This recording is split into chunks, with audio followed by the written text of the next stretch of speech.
what's up? So the Queen Bee is back, and like always, she has so much to give. She continues to surprise her fandom and reinvent herself each step of the way.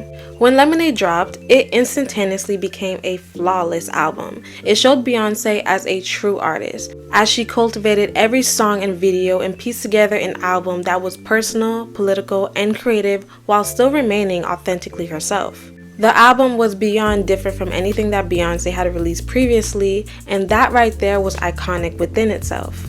The last project she released before Lemonade was Beyoncé, a surprise drop with zero promotion, zero hype that single-handedly changed the music industry. Beyoncé's self-titled was actually a moment because Beyoncé is very calculated. She uses mystery and shock value to her advantage the wholesome way. Beyoncé's fans gravitate to her because Beyoncé has mastered the art of allure. Her being a private artist who isn't easily accessible makes people want to know who Beyoncé is as a person and an artist.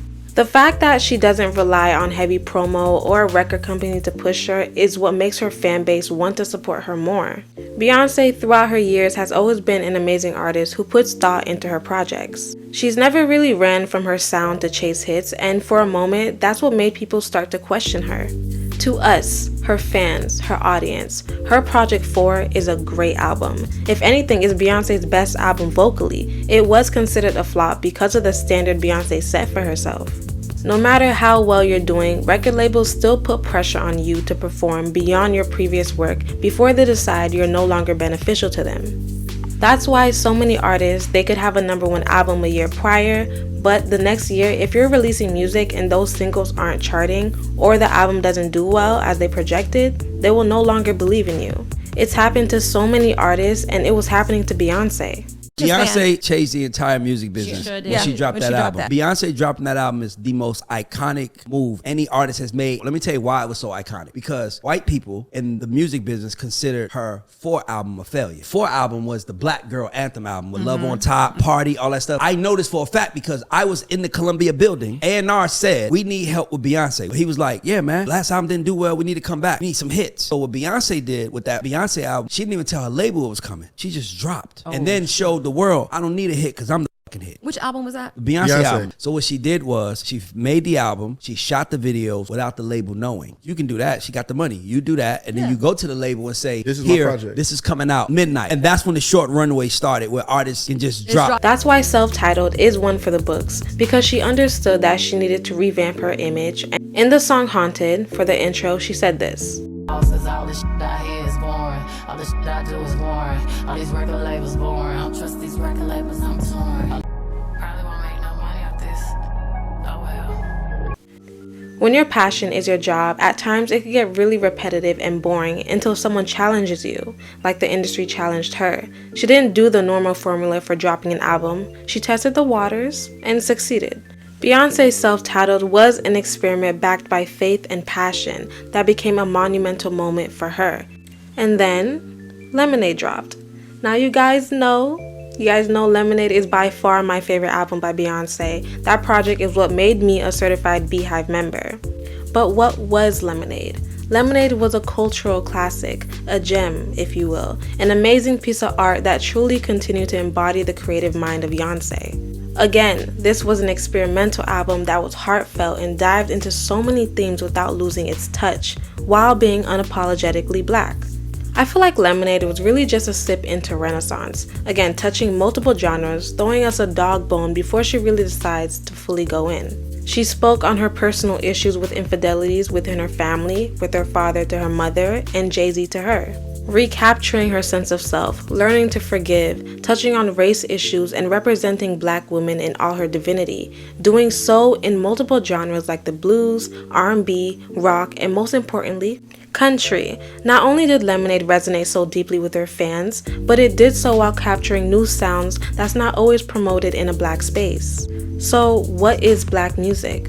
Black music is so diverse that it's every genre, but we are constantly placed in a box of what we believe should solely be the main sound of music.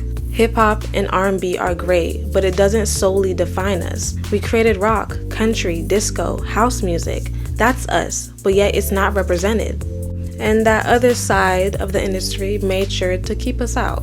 which we can see from the response Beyoncé got from Daddy's Lessons. While the CMAs considered Daddy's Lessons good enough to perform for their award show, the Grammys didn't. And we know the Grammys are infamous for snubbing black creators. They've done it to Beyoncé so many times. So when Daddy's Lessons was submitted for the country category, it was rejected. Why? Maybe because of racism. Like, isn't that always an answer? But the association wouldn't speak on why it was rejected when it was clearly a country song. When Beyoncé performed at the CMA, she extended her brand while delivering an iconic performance, of course. But her bringing the Dixie Chicks on stage with her was very memorable, considering what the Dixie Chicks went through in the country side of the industry. If you didn't know, the Dixie Chicks were literally blackballed from the country music scene for their comments about George Bush regarding the Iraq War. Their main supporters were conservative Republicans. It got so bad that the country music stations stopped playing the band's songs. Their fans, many who were Republican and supported Bush, complained about them, and some people even organized events to burn their CDs. They received death threats. It was bad, the whole nine. Their career literally suffered. They disappeared for almost a decade, but there were still inspirations for upcoming country singers. Them being on stage with Beyoncé, a black woman, to sing what some people deemed wasn't a country song brought backlash. Beyoncé backlash. Beyoncé's surprise appearance with the Dixie Chicks at the Country Music Awards is causing quite a stir among some country fans.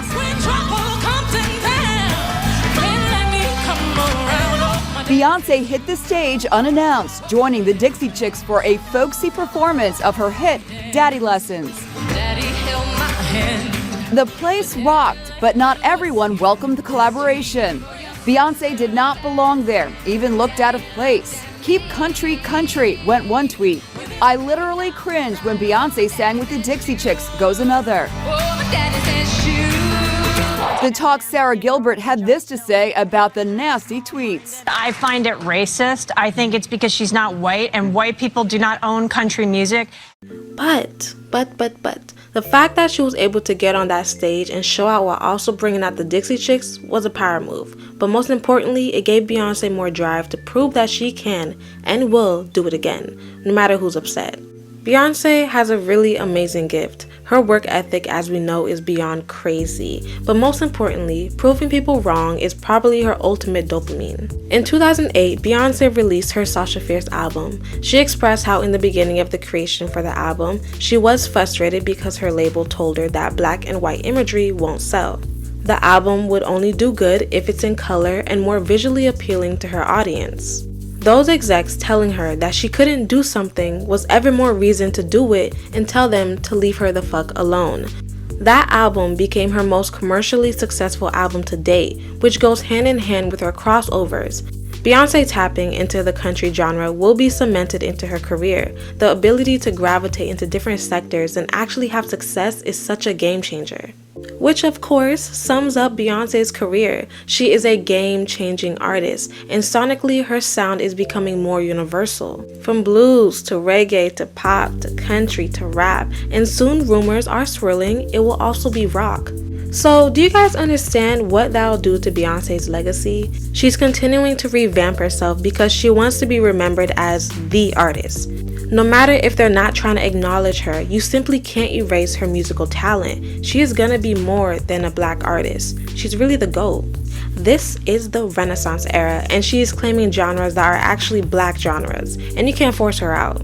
And in more ways than one, it's the power moves. I'm telling y'all, it's the power moves. Because we all know black artists get snubbed, but Beyoncé getting snubbed from a country genre when she releases this album will definitely be a talking point beyond what we've seen before. Because if Beyoncé, who has the industry and fan base pull, is snubbed for this, it's going to be very interesting to see. Because at this point, she is an undeniable force to be reckoned with, and it'll be too blatant to ignore. But to end off this video, what is the bar? Beyoncé is the bar. Okay? She's the bar. Thank you guys for tuning in. Make sure you like and subscribe. Toodles.